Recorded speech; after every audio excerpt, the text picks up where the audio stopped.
you see, dear boy, we have to find you a partner pretty shortly, or the game will be up. Evidently. I hadn't realised we were in such a spot. I was hoping you might have a bit of a stash that I could tap for a couple of quidlets. If there were a stash, I would have found it and spent it. So, I should be on the lookout for a wedge with a good-sized pile. Indeed. And the search can be narrowed down a little farther than that. Observe.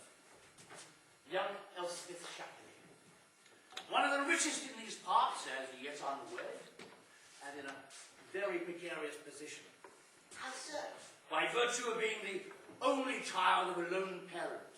And how does that help? Well, at present, she's under the protection of her father.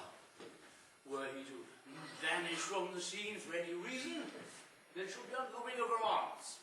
I will use my silver tongue to have the pair of them eating out of my hand. She'll be in your arms, and her money in my pocket. You're our pockets. You'll have the place in the country you always wanted, and I have enough to eliminate a certain party from unveiling some of my more interesting past. Is that odious woman still being bothersome? Yes, if anything more so. Oh dear. That daughter's father, he was the gentleman we were introduced to earlier. But he seemed to be in excellent health. There didn't seem any likelihood of him shuffling off any time soon. Yes, he may need the tiniest nudge in the shuffling department. It might require an accident, perhaps an unfortunate fall from an upstairs window onto an electrified iron spike with poison on it, having been shot first with a rope around his neck. What a strange sort of accident. You're planning to murder him. Can you see another way out other than the service revolver? I may be broke, but I think I can find my way out of this financial hole.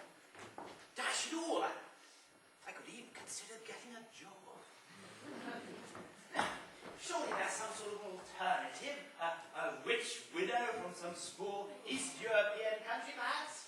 She married a chap called Danny, though. No, not that I've had a chance to reconnoitre, and needs must under the circumstances, although there is a sort of backup plan with Lucinda, but that's a bit more of a long shot.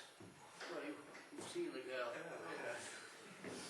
Worry not, dear boy, worry not.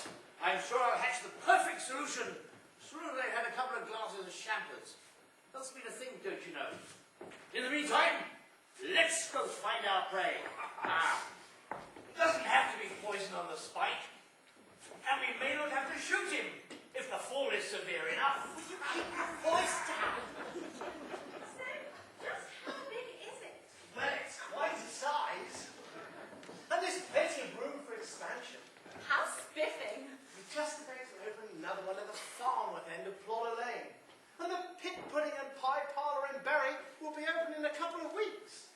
And that'll make us the largest pie and pasty vendor in the north. Quite a size, as you say.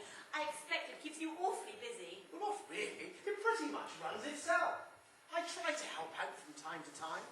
I've just created a slogan for the shops. Grow healthy and wealthy and wise on a diet of cesspit pies. Sounds very catchy. Well, the other fellows didn't seem to like it. But surely they should give you some leeway, seeing as you're the head of the company. Well, not really. It's my father's concern for the main part. I can't really claim much of the credit for its success. It was my forebears who spotted the market and put in all the hard work to get to where we are today.